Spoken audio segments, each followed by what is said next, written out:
Hey nerds, Farmer Jesse here. Welcome to Growers Daily, your daily dose of ecological farming insight. It is Tuesday, December 2nd, 2025, and today we are discussing where we, here at my farm, get our seeds, straw, and helping the soil recover from a drought. So let's do it. Recover from a drought. That's fun to say.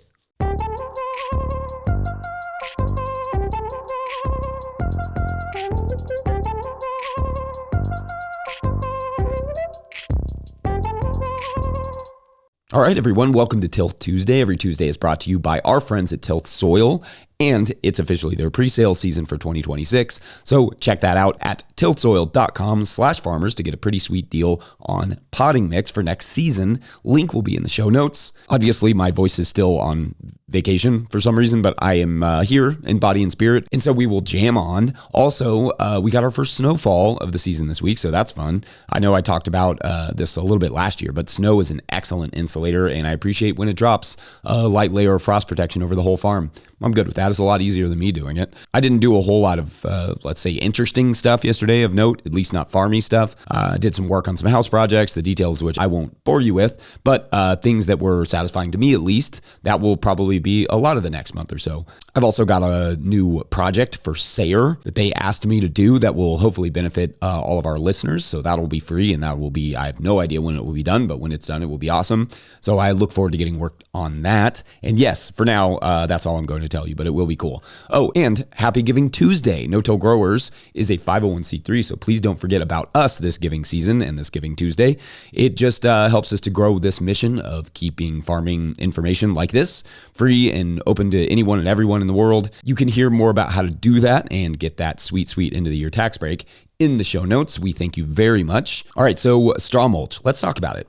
Straw is the dried stalks of a grain crop, contrasting that with the fresh cut green stalks of grass that we call hay. And what typically happens here is that a grain crop is grown, it matures, and that grain is harvested, leaving behind the stalk. These stalks are then cut and baled and sold as straw. This could be large round bales, it could be square bales. The beauty of straw is that when grown well and harvested properly, it should have very little, if any, weed seeds in it. The seeds of literal weeds, or wannabe weeds like the grain it came from. Straw is light, which makes transport and then physical distribution easier for straw than say hay or compost, etc.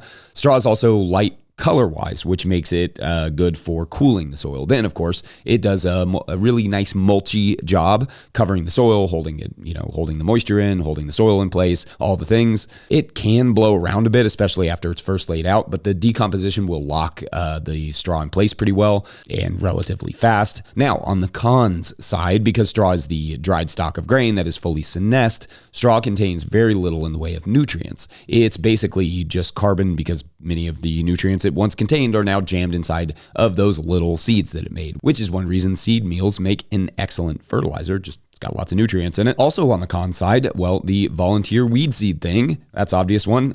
You don't want to plant strawberries and then mulch them in the fall with straw that contains, even though they're called strawberries, with straw that contains winter wheat because, well, you've just planted wheat. And that is a strangely specific example because I've done it. In some cases, that could be a boon. You plant straw and the cover crop, but mostly it won't be, especially not around your strawberries. Another con is the potential for contamination. Now, this is not as common as it may seem, but some growers, generally in the north, where seasons are short, may spray their grain crops with an herbicide to dry it down faster called desiccation. Again, it is not that common, but we are talking about large grain growers, so some of the resulting straw can potentially make its way to local distributors, in which case, if you are not in an area that grows much grain, you could still wind up with straw from the north via one of these, various distributors. In the ideal scenario, you know the person that grew it and can ask them if it's been sprayed or when it was sprayed. They may spray some pre-emergent herbicide for weed control. That means before it comes out of the ground. This, I guess I'm less concerned with in terms of contaminating the straw physically in the way that desiccation can. Not saying there isn't any risk there, just it's significantly less likely to harm your plants in the way that fresh herbicide sprayed on a mature stalk could. Anyway, what have been some of your experiences using straw? Good? Bad? Again, I like it in the summer for cooling soil. I like it underneath compost for lasagna gardening. And I like that it's light because I'm lazy in the heat and I don't want to lift up, heavy stuff. But what say you? Let us know. And otherwise, it's break time when we come back, where we get our seeds, be our beads. See, people say I'm not a poet. I don't know who says that. Somebody does. Today's episode is brought to you by Johnny's Selected Seeds. Johnny's Selected Seeds is a proud supporter of Growers Daily. At Johnny's, they do more than sell seeds. They grow them. They trial them to see how they perform on Johnny's research farm in Maine and across the U.S. and Canada. Only the best varieties are added to their catalog and website. When you need proven varieties you can count on and detailed guidance from seedling to harvest, consider Johnny's your trusted growing partner. JohnnySeeds.com. That's JohnnySeeds.com. Today's episode is also brought to you by Farmhand. Farmers who partnered with Farmhand say they grew an average of 63% this year because it's more than software. Farmhand is your business coach and assistant, helping to sell out, save time, and grow smarter with real data from real farms, shaping websites that convert, campaigns that sell, and fulfillment systems that run smoothly. Curious what that looks like? Meet the founder, Ari, at farmhand.partners/no-till and see the same insights and support the fastest growing farms rely on every week. That's farmhand.partners/no-till. All right, back to the show. If you, the listener or viewer, are enjoying this podcast, getting even a small amount of value from it, consider supporting our work over at patreon.com/no-till-growers. I will try to get to questions from everywhere the questions come in, but I will always get to your Patreon questions. Now, today's Patreon question comes to us from Patreon member Steve Broad, who asks, quote, October question. Yeah, this one's from October, sorry. Who do you get your seeds from? You mentioned Johnny's a lot in your posts and have So Right seeds above. Any others? Generally, I like Johnny's, but they can be a bit spendy, and I've had some issues with getting the wrong seeds in correctly labeled packages. Find Haas is a little better on price and sending the right seeds, but their selection can be limited. Thanks, end quote. All right, so great question, and I think I did talk about this in a segment last year, but also this is always a good one to revisit, and there are a few things I should make sure to emphasize when shopping for seeds, and then I can discuss a bit about who we use. Obviously, in the name of full disclosure, we are, or have been at some point, sponsored by Johnny's, High Mowing, So Right Seeds, and True Love Seeds. Now, I have been using these same purveyors pretty much for 15 years, so that'd be like 6 years before Jackson and I even started No-Till Growers, but obviously, a full disclosure is always warranted and necessary when talking specifics, which I plan to do, because I think it's important, for sure. All right, so where one buys seeds can be deeply personal or at least contextual. I know growers who grow for chefs, for instance, chefs that want new and different and unique crops all the time. And so those growers can't just order from big companies, but rather have to seek out new and different varieties regularly every year. They may use a dozen or more suppliers in order to be able to do that and stay ahead of the market. Then perhaps you have other growers who, for instance, like specialize in Asian crops and support companies like Kitazawa that sell everything from bitter melons and shiso and unique eggplants and cucumbers and all the things. Italian seeds is another one that may get a lot of attention from growers who want to grow, say, radicchio. Now, the three companies I on my own farm use the most are probably Johnny's, High Mowing, and Fedco. It's been that way since I started farming. I like all of them for different reasons. Johnny's is, fast, and it has the Salanova lettuce that we grow. Plus, they are pretty consistent for us. I'm sorry that you've had issues. We've never had that issue. High Mowing is also fast, but everything they have is organic. So that makes it easy to know that what I'm getting is compliant with organic certification. If you're an organic certified farmer, and that, of course, it's not treated. And this is no knock on Haas. They make great tools and they seem like good folks, but some of their seeds are treated. So you do have to make sure to pay attention for treated seeds. Fedco is another good one that we have used forever. One, because they are cheap, especially if you team up with other farms and get in on the bulk discount rates. And two, because they have a few varieties I can't get elsewhere, like Jetstar, my favorite red slicing tomato. I love those things dearly, but Fedco can be a little slow on delivery, making it up for price and consistency though. I also think everyone should have at least one or two or three local companies to get seeds from. Like here, I will order some things from Southern Exposure Seed Exchange because a lot of the seed is produced in Virginia, which is a pretty similar climate to my own. If you're in a high altitude, find a high altitude grower like Wild Mountain Seeds or, depending on where you are, if that makes sense for you. If you're out in the Pacific Northwest, there are companies like Osborne Seeds and Territorial who are both great. The Midwest has folks like Buffalo Seed Company and So Right Seeds and others. True Love is out of Pennsylvania and has a cool profit share program for their seed growers. So definitely that's the kind of stuff you should support, spread the love out a little bit. So we always suggest people, look locally, literally just Google like seed company in Texas or wherever you are and see what's available in your region or climate. And then if you want to, you can talk to them about what seeds they actually breed there because that could be better for your situation. Though, of course, that doesn't mean you can't grow seeds from outside of your climate. Just, it's good to have a few that are bred for where you are. Like I get my regular bean seed from Southern Exposure now because in the past we've ordered it from other companies, and when we grow those beans, they just don't perform very well. And I'm talking specifically like the dried beans. And a lot of that is just like, if it's not bred in a humid climate, it's not going to perform as well in the humid climate like what we have. Now, there are a ton of seed companies out there, and there are a few I don't use because much of their catalog is like treated seeds, or they are priced for backyard growers, which means they're very high priced and frankly way too expensive for us, or maybe they only sell in small quantities, so it costs us a lot of money to get the amount that we need. Anyway, I think that having a couple standard places for the bulk items and a couple climatic or crop specific places is what most growers would say they use. Of course, don't hesitate to dabble and support some of those smaller companies in your area and around the country. And there are a lot I just are not coming to mind that I would love to shout out. And of course, if you're up in Canada, support Turn a Soul Farm and Dan Brisebois' work, obviously. Anyway, because we are on a relatively small scale, we can usually find the cover crop seeds we need through one of those as well, one of those above companies. But when you start getting into larger acreage, you start getting into needing a bigger bulk discount. So that may change who you look into. When you're at conferences this winter, just pro tip, check in with some of the local seed purveyors who show up and just kind of hear them out, hear their story, get connected with local seed folks and seed swaps as well. They often have those at conferences now, which is very cool to see. On a production scale, we have to have really consistent production.